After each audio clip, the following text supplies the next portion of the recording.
welcome. This is part 9 of the A to Z Stitch with me, where I stitch the Racon Cabin that is by Cottage Needleworks, and it's part of the Frosty Forest series.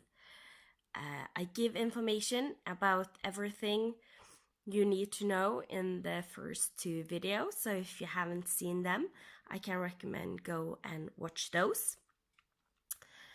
I am sick and have been sick for over 2 weeks now, so my voice isn't the best, but we will go with it and hope for the best. So today we are going to stitch on the roof of the house, and that is done with a gentle art named Pecan Pie, which we opened up the last time and just pulled out 2 strands of floss, so we would be ready to start stitching on the house. I have done all of the white and this mint green border, so we will be ready to just start stitching right away on the house. And today we are going to change things up a little bit, so I will do a tag while I stitch, and the tag I have chosen for this stitch with me is the stitching style tag.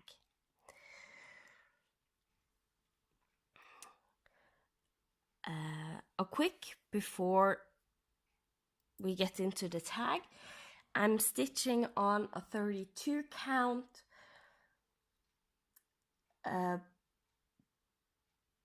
pearl gray Belfast linen. I got everything from Patchwork Rabbit, and I'm going to do all of the Frosty Forest on one big project, and this is the first one. So I think we can just jump in.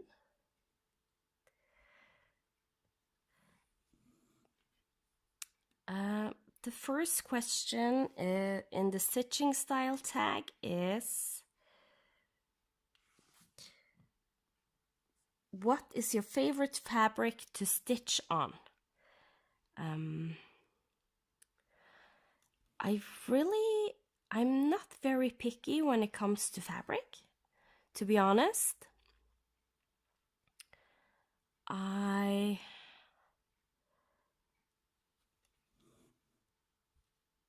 But I can say I really do love linen, and after I have started to use frames and are able to stitch two-handed, I have started to enjoy doing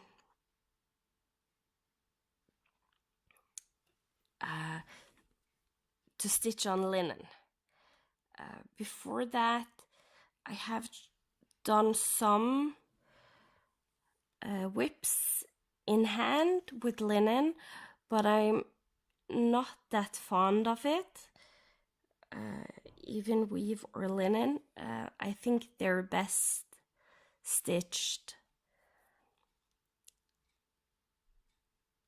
in a frame or a hoop or a Q-snap, but you can stitch in hand, especially this if it's a very soft linen. It is really nice to stitch in hand. I just find that my tension is too tight, especially when I stitch in hand, So I will often have problem with making the fabric distorted. So you can in a way say that my preferences is in hand. I really enjoy stitching an Aida because it is a little bit stiffer. It doesn't give in as much. And you really can't see through it. Like with this project, I have to be careful where I carry my floss, or else it can end up showing through. When I do full coverage projects, my favorites are either even weave, usually a 28 count actually, but 25 count or 32 count I have also used. 32 count is really nice if you want, if you're doing a big project and you don't want it to look too massive in the end. But I did test a few stitches on a 22 count hardanger, and I think maybe that will become my preferred way of stitching full coverage in the future. Just because the pin stitch and so on are, you can still do it when stitching 1/1, but it's not completely an Aida, and it's softer than Aida. So yeah, I really started to like hardanger 22 count. And for like my fancy ladies, my mirabilias, I do prefer a 32 count linen, especially if I can get it in an opalescent or something like that. So I don't exactly have one preferred fabric to stitch. I have one preferred fabric usually to one specific type of pattern that I'm stitching. And geometrical patterns that don't use beads, etc., I really do love using the higher counts, 46, 56, 40 count linen. They are really nice. Especially the ones I get from XJU Design. I don't know what it is, but her fabrics are so lovely to work with. Even on the 56 count, I can see the holes as easily as on a 32 count. She just has amazing linen to work with, especially on the higher counts. So yeah, I do love those. I love seeing those small stitches come to life without having to do petite point, because then you really need to be careful about your tension or how you do your X's so they won't slip.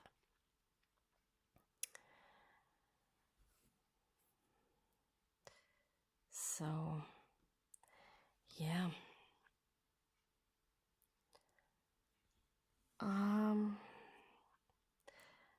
Right now, stitching, you can see I do one stitch at a time, and I do what's called railroading. It is where I take my needle through the two strands before going down the hole. It just makes the X's lay nicer, and I really do like to do it with variegated floss, So I feel I get more of the variegation showing when I do it this way. And 1 X at a time to keep the variegation running smoothly throughout your stitches. You can actually have seen people do variegated 1 leg at a time and then going back, but you usually will get more stripy look to your variegation than doing 1 at a time.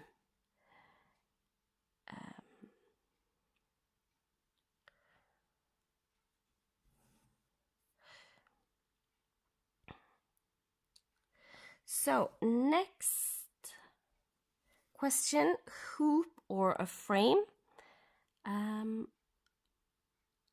I use a little bit of everything. Again, it depends on how much. I am very frugal with floss and fabric, everything. So if I have a fabric that I really want to use for a pattern, but it only leaves me with 1.5 inch border, I will use that. And instead of using a frame or a Q-snap, I will use a hoop. Sometimes I can also use a Q-snap if I use some felt to have over the clamps on the Q-snap. So when I am tightening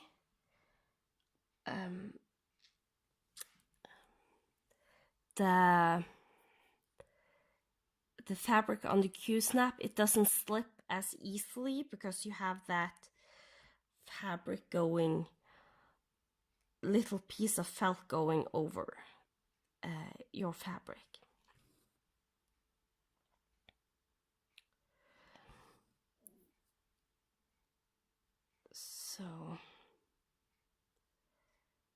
So yeah, but big projects and stuff like that, it is really nice to have a frame.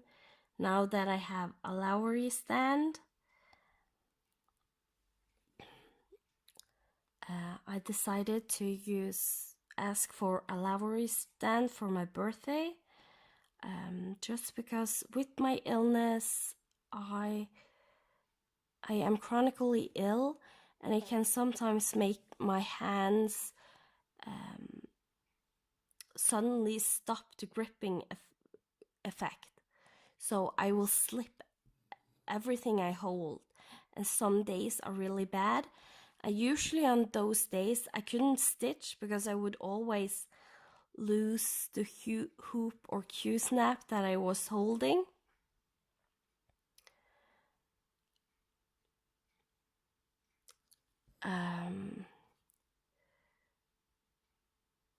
So the Lowry stand is a really good help, and I have to say it's nice stitching on frames. You get so much of the patterns showing, and even though I usually don't take much liberties when it comes to where and how I'm stitching, even on a full coverage project, I do park. I still like the ability to jump around if I wanted to, and you get that with a frame. So frame is preferred, but as I said, I use different things for different projects.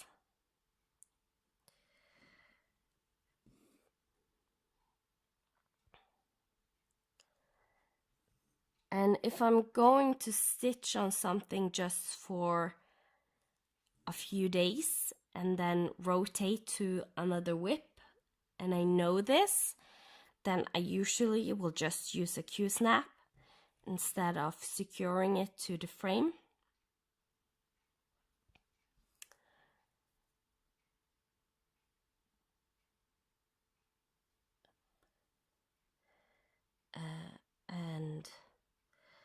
So my bigger project, I know I work a little bit on each and every month. They usually get their own frame. Like this, the Frosty Forest. Even though I don't work much on it each month, I know I bring it out each and every month and work at least a few hours and record some of these videos.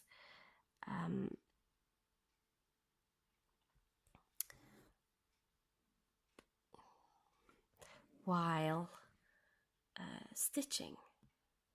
So it has its own frame. I usually don't like to change fabric on my frames. For some reason, I just don't. I never feel I get the fabric on as good as I do the first time. But I guess it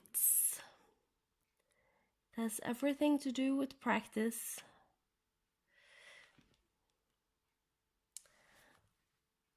There is one stitch that is a little bit difficult here.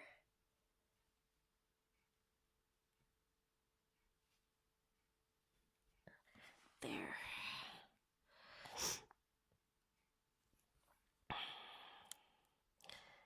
Sometimes with the linen you get some excess smaller and some bigger than others, and if you get one that is a little bit smaller, it can get a little bit difficult to hit the hole when there is a lot of floss going through that one hole. But that's okay. It's part of the fun. Next question is stand or hand. As I have said many times now, I do prefer both, but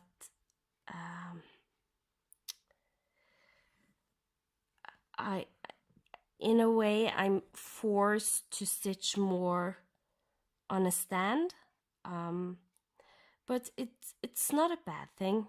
Since I have learned myself two-handed stitching, stitching on a stand goes a little bit faster. I like better to use the pin stitch when I stitch on a stand rather than in hand. I will usually turn the project over and secure on the back. So it's just two different ways for me to stitch, and I do stitch both ways still. And I think I always will have a little love for stitching in hand.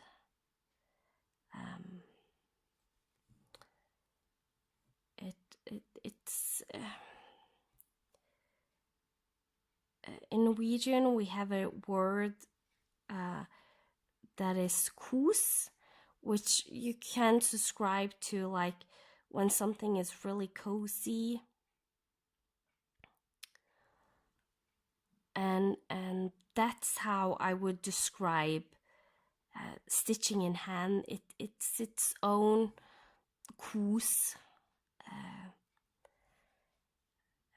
It's really cozy in its own way. So yeah. For favorite stitching time,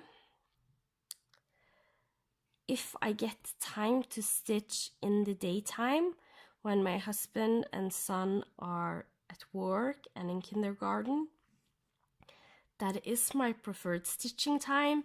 But usually that is also the time where I clean the house, go to doctor appointments, go to other appointments I need to do, and so on. So I usually stitch after my son is in bed. And I have to say, I am originally a night owl, so if I wasn't a mom, I could easily sit and stitch until 4-5 a.m. in the middle of the night and then go to bed, and it will be the best time for me to stitch. Let's see, number 5, printed paper or digital pattern.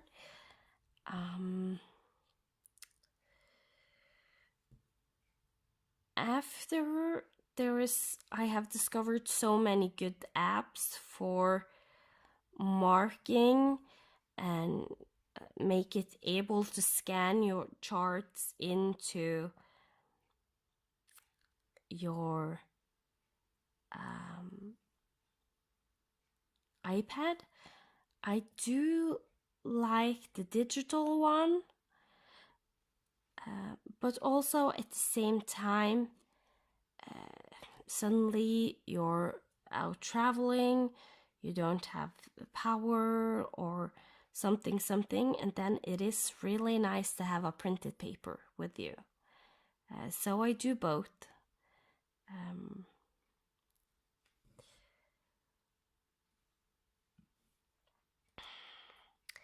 Number 6, are you a floss licker? No, I'm not.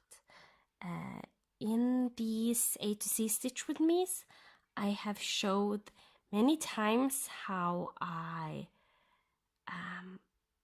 do thread my needle, and that is how I always have done it. My mom is a floss licker, and she tried to learn me to lick the floss before threading when I started stitching when I was around 4 or 5 years old. I stitched one of those needlepoint projects. But the thing was, I did have woolen thread. So I licked once and never again after that. Safe to say. And then I basically made my own way of threading the needle that has evolved with time as I have stitched. And so from the beginning, the way I have showed how I thread my needle, it's the way I do it, and always have done it, except for that one time with wool. Do not lick wool, it's awful. At least I think it's awful.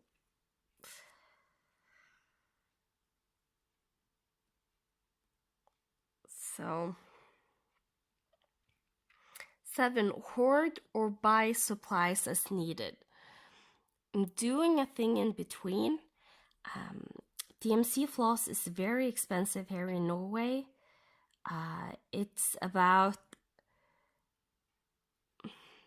3.5 USD for one skein of DMC here in Norway to buy. It's crazy expensive. So I can go and buy a skein if I need. But what I usually have done is I have bought, so I have the full DMC kit with DMCs from overseas. There are some really nice people out there that has helped me made that a possibility. And I have also, especially my bigger project, I have seen how many skeins of this and this color I need, and I have written it down, and I have had a list on my computer, and as I had the money, I would buy through a seller on eBay that sold floss at a good price. I would buy through him 100 skeins of DMC at a good price. Just so I wouldn't bother my floss fairy too much.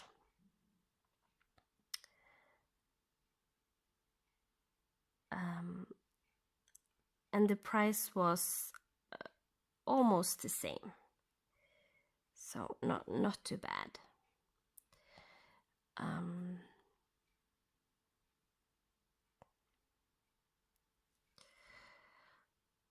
So I have hoarded stash, but it's floss I know I am going to need for the projects I have.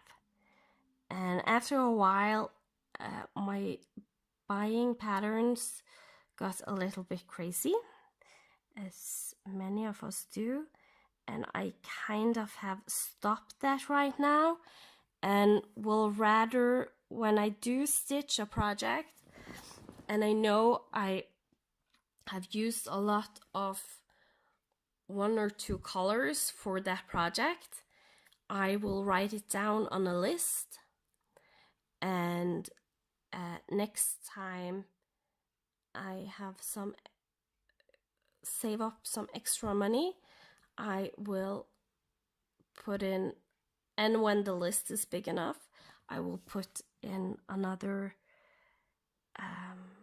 order for 100 skeins of DMC and buy those skeins that I already have used in a way. Just so I don't hoard too much. Because I always seems to start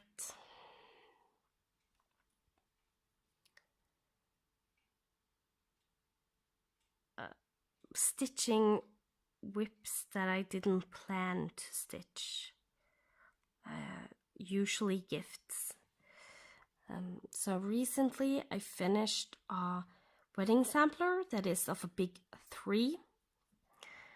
And that uses 2 gray colors, and I almost used a full skein of both of those.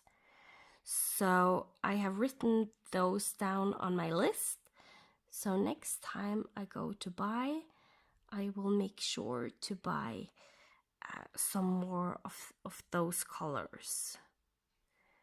So when I need them for some of the other projects that they are meant for, like my heights, I will still have them, because it will be a extremely expensive height if I have to go and buy each and every skein for $3 each. And everyone doing a heaven and earth design, a full coverage design, Tilton Craft, something like that, you know what I'm talking about and are totally agreeing with me. I can hear your heads nodding in agreement.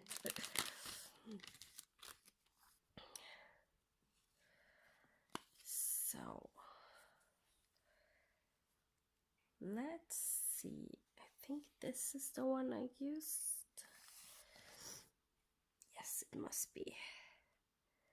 And this time, since I ended with the darkest part of the skein, I do look at the ends, and this is the darkest one, and I pull one out and I lay the darkest part up, so I know the direction of the floss is the same way on both of those strands,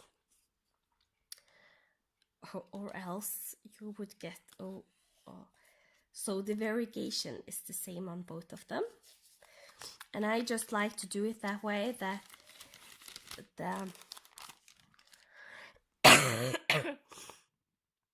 and the ends of the strands I ended with, I will start the next time. I just think it makes for a better variegation. So these I want to have to be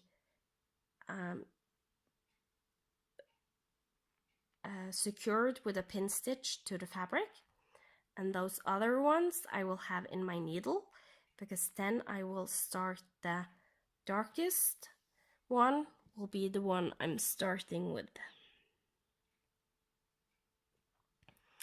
Let me see.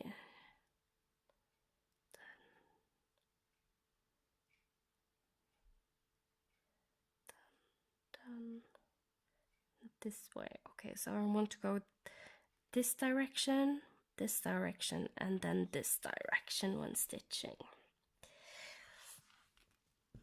So I get at a good point.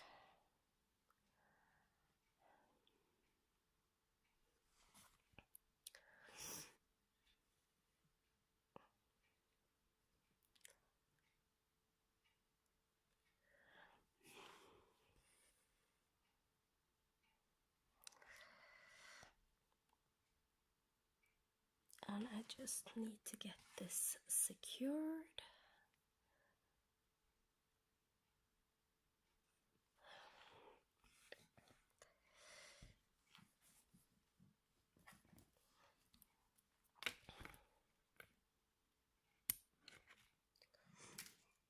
And if you really wonder how I'm doing the pin stitch, I think I have explained it most of the times in the other episodes of this A to C Stitch with Me. So I can recommend watching those if you have not. And since it is a to C Stitch with Me series, I think it can be nice not to jump too much when watching, or maybe that is your preferred way. I don't know. And while I remember it, thank you so much for everyone that is supporting the series. And I get comments each and every week about how much you love this, that this is your preferred way to start your Friday of the Grid party, and that makes me so glad. It really means a lot to me. So thank you all for those kind words. I think I have 3 questions left. Number 8, favorite floss. I will say that silks are a joy to stitch with. Those are so much fun. They feel so good stitching with them. Usually they look amazing, and I have found Silks for You is one of my favorite silk suppliers because you can get it for such a reasonable price. Also, Hand Dye by Rolanda has started doing silks. She's on Etsy, and I am waiting for some samples from her because she also had a really good price on her silk, and it can be nice to have more than one place to go and look for silks that you want.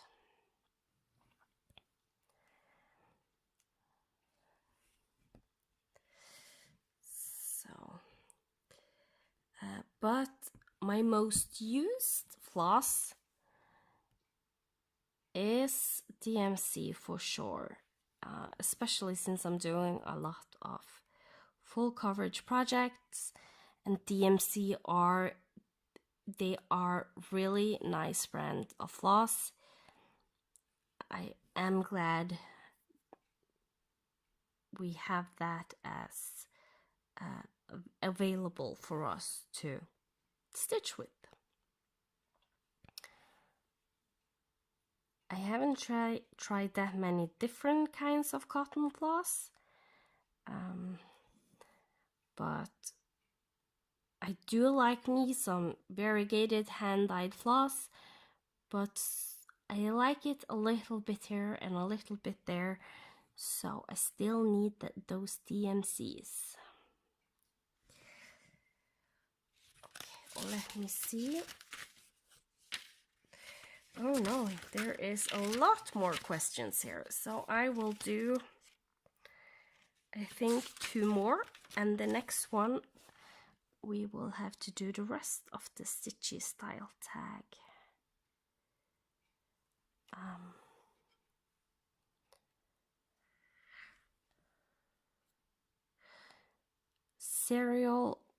Question number 9, serial starter or one whip at a time?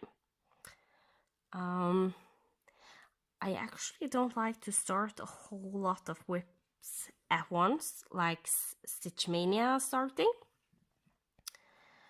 But I could easily start a lot of whips in a short time span, but usually I would need to stitch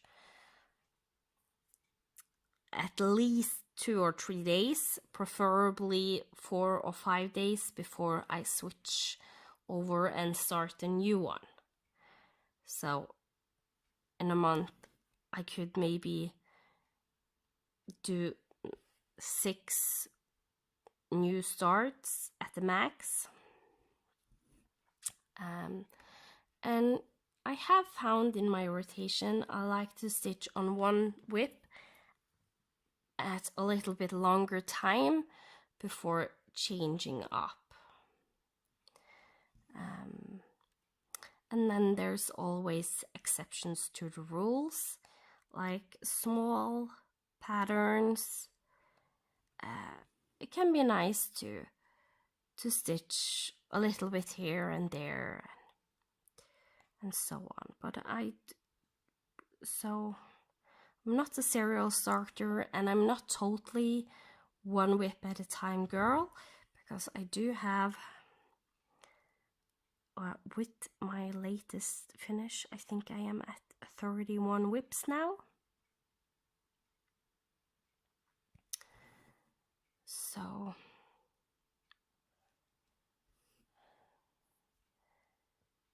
I do have a few whips.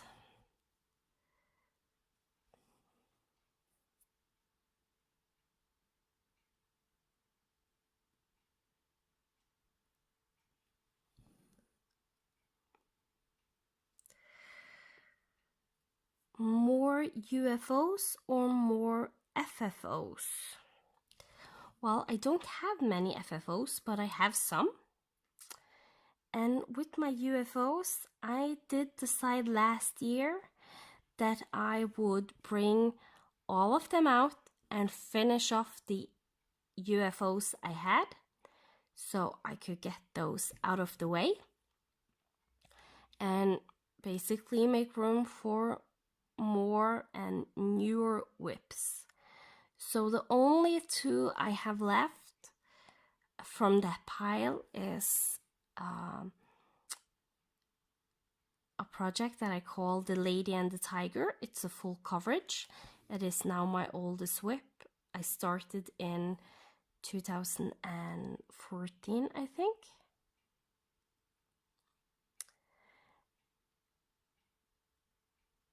And the second one is a baby blanket that is pre-printed. It was supposed to be for my son when he got born, but because I was very ill through my when going pregnant, I did not manage to stitch at all. And afterwards it was hard to pick it up and try and stitch on it. But I'm now slowly chucking away at it and hoping to maybe in a year or 2 get those 2 finished also. I'm not pushing myself too much, but I am slowly trying to work a little bit more on those. Especially my Lady and the Tiger. This year I will try and make her be most of my by the numbers for full coverage fanatic group.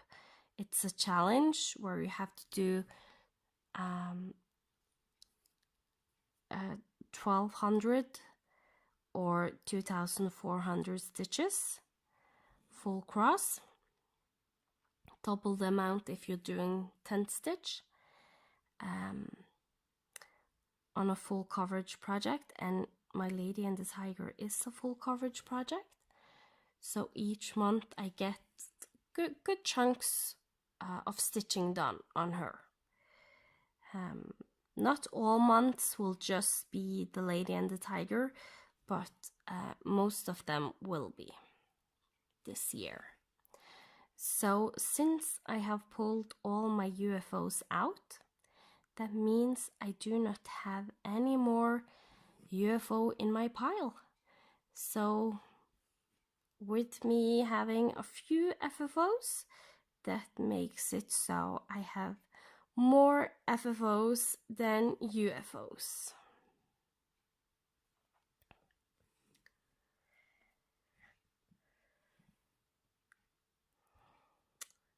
Okay, with that, I will stop this episode, and next time we will continue doing the Stitchy style tag and work on the roof. I think maybe I need one more length of floss to finish the roof, but we'll see. So thank you all so much for watching, supporting. It means a lot to me to